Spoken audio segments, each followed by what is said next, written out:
بطل الحكاية. كل حكاية بيكون ليها بطل، وانتوا اتعودتوا دايما ان البطل يكون هو الدكتور، لكن النهاردة انا جاي لكم بقصة مختلفة. هيكون البطل فيها هو العميل اللي خاض تجربة زراعة الشعر. معاكم دكتور عبد الرحمن الهلالي من مركزكم لHC، وده برنامج بطل الحكاية. بسم الله الرحمن الرحيم. السلام عليكم. ازيكم يا جماعة؟ يا رب دايما تكونوا بخير. احنا دايما متعودين من البودكاست ان احنا يبقى بطل القصة هو الدكتور. النهاردة احنا قررنا نعمل الموضوع ده بس بقصة مختلفة تماما. هيكون بطل القصة بتاعتنا هو شخص عمل عملية زراعة الشعر. ازيك يا باشمهندس؟ ازيك يا دكتور، اخبارك ايه؟ اخبارك ايه؟ الحمد لله والله. ايه رأيك بقى في الحكاية؟ انت اللي ايه رايك؟ يعني حد يعني محدش هيمنع في شغله بقى خلاص. يعني يعني انت دايما، انا بحب اقول للناس في البداية، يعني انت قول لهم ازاي اتحولت من الصورة اللي انت هتوريها لهم دي للشكل اللي انت فيه دلوقتي. والله الموضوع بدأ يا دكتور ان انا طبعا في تساقط، لان الموضوع صلع وراثي. فطبعا العلاجات وبدأت علاجات وكده، بس يعني بتجيب نتيجة. بس انت عارف ان الموضوع لما الصلع بيبقى بياخد الشراسة بتاعته، مفيش حاجة بتوقفه. خلاص يعني مفيش. فخلاص وصلنا لدرجة ان الجزء اللي هو كان هو هيبان في الصورة، يعني الجزء اللي هو ده كان خلاص السبعة فضت ودول خفوا. فقلت لازم ازرع يعني. فما كنتش اعرف حضرتك ولا اعرف المركز، بس يعني دي كانت يعني نقطة قدر البحث.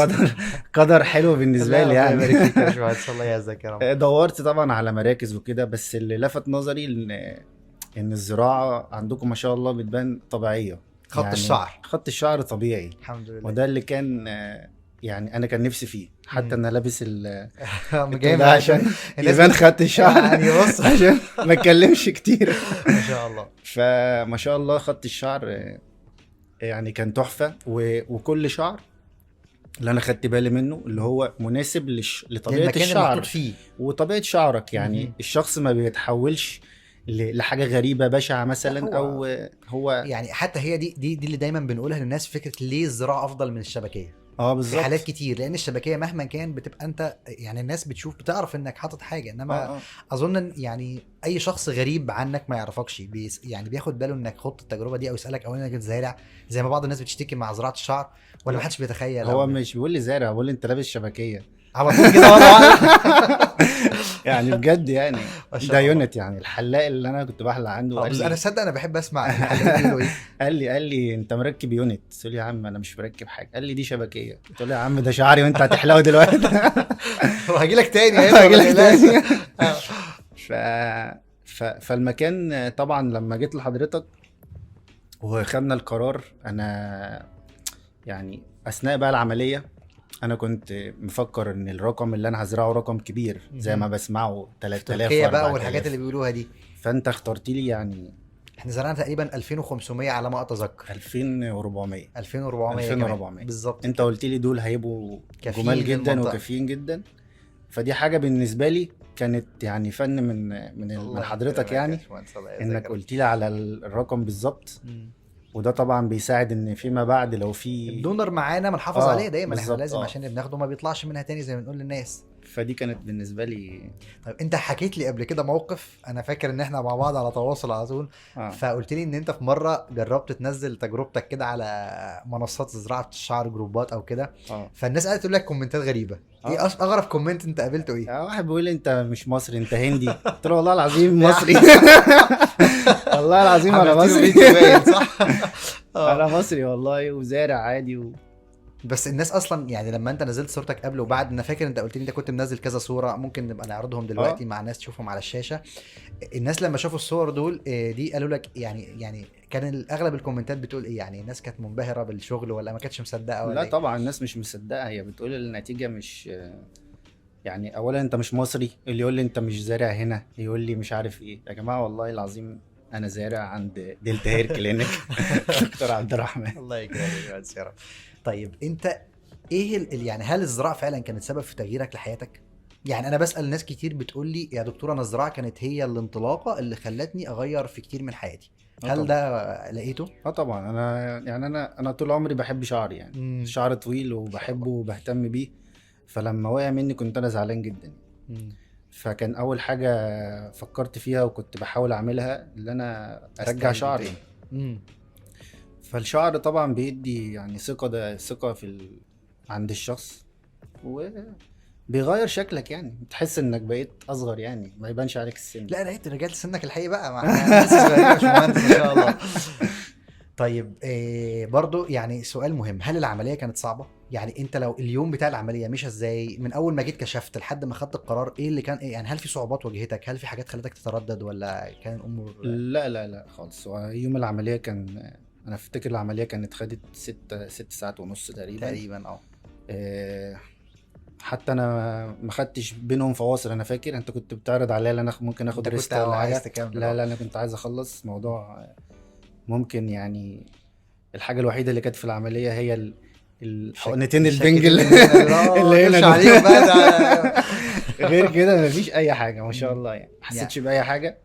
وحتى بعد العملية برضو الكام يوم اللي في الأول دول، وخلاص يعني. الحمد لله. إنما العملية ذات نفسها لا، ما كانش فيها أي مشاكل كانت يعني. اخف كتير مما انت كنت خايف. اه، لأن أنت بتشوف فيديوهات دم اه والفيديوهات دي بتخلي الواحد يبقى خايف. لا، الموضوع ما. طيب السؤال التاني بقى، فترة المتابعة بعد العملية دايما بنقول ان احنا عندنا مثلا اول فترة كده بيحصل حاجة اسمها مرحلة الصدمة، اه وانت طول عمرك كنت بتحاول تطول شعرك عشان تداري، ولما دخلنا في مرحلة الصدمة زي ما الصورة ظاهرة دلوقتي، انت كنت يعني ايه، يعني انت ما كنتش متخيل ان شكلك كده. يعني أنا شعري كنت بداريه بشعري، لأن أنا شعري تقيل شوية. فانت كنت بتجيبه فكنت كده من بقى الجنبين بغير بالظبط القصة كده. فبيداري على الشعر. مم. فلما انا حلقنا طبعا في العمليه وبعد والدنيا الزراعه بقت. الشعر وقع، انا ما مم. كنتش متخيل ان انا انا كده، انا ده دماغي انا ده عامله انا ده كده. يا جماعة، مش انا لا والله. بس لا كانت فترة الانتظار دي كانت سخيفة ولا لا؟ اللي هي فترة من شهر من العملية لحد 5 شهور لما الشعر بدأ يظهر تاني. لا لا لا، هو انا كنت عارف، يعني انا كنت عارف ان هو هيقع، وكنت متحمس للنتيجه، فكنت منتظر عادي يعني. مم. انا يلا بقى يلا بقى. محدش بقى خلاص، فلما الشعر بدأ يظهر حسيت ان انت يعني لا خلاص بقى، خلاص بقى يا جماعة. خلاص طيب كانت فترة المتابعة معانا كانت كويسة ولا كنت حاسس ان كان فيها لود؟ انت بتهيألي ما كنتش ملتزم بجلسات البلازما قوي يعني، انت خدت كام جلسة بعد العملية؟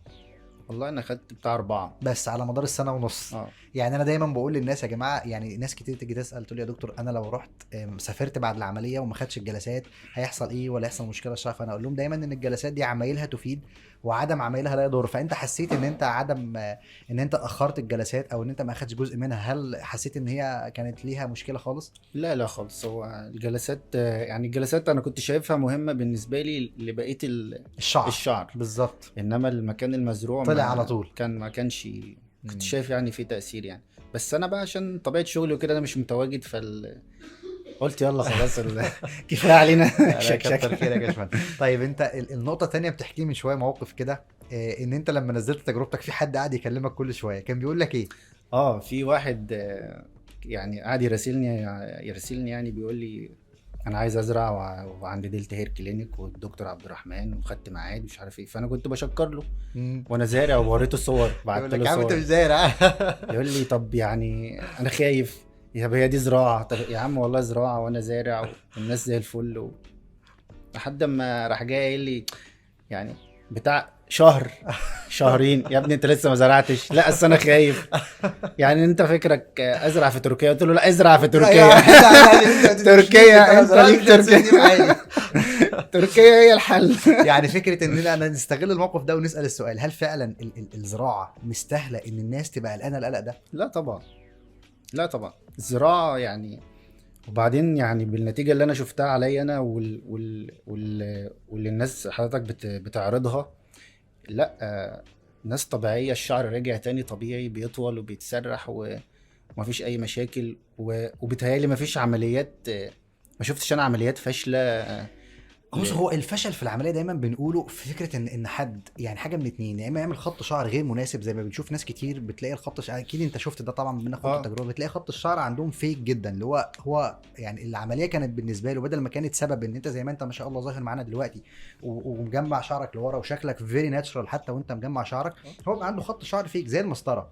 فلما الناس تشوفه تحس ان هو زارع، فتبدا يبقى الزراعه بقت بالنسبه له معاناه، بس هي مش بسبب ان الزراعه فشلت، بس هي نجحت غلط.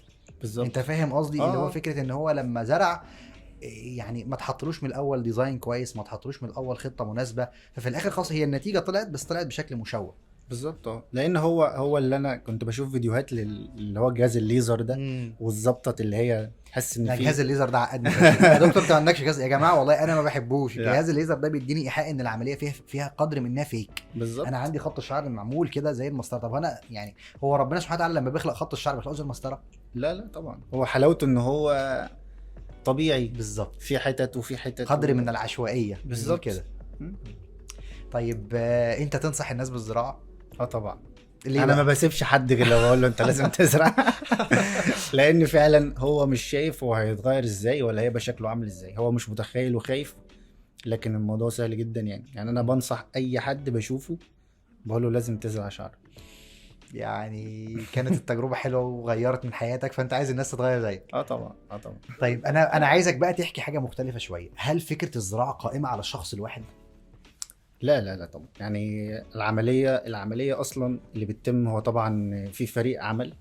الدكتور طبعا بيبقى هو اللي بيقتطف وهو اللي بيعمل الخطة وبيقتطف وبيفتح القنوات، ولازم يبقى في فريق اللي هو يحط بقى البصيلات او الجرافتات، ولان احنا عايزين نكسب وقت وعايزين العملية نشتغل 3 بالظبط.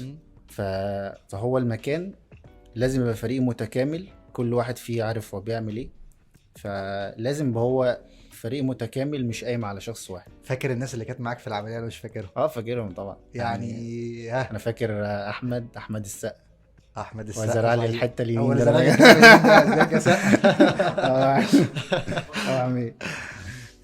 بس. فكانت اليوم يعني انا اظن ان الحمد لله يعني التجربه دي، يعني انا مش هقدر اتكلم اكتر من كده. يعني الناس لما هتشوف الصور وتشوف شكلك دلوقتي، هي دي اظن ده خير دليل على ان الزراعه في مصر النهارده يعني هو يا جماعه شعر عادي طبيعي خالص. هو والله هو الحلاق بتاعه ما كانش مصدق ده شعر عادي. الحمد لله.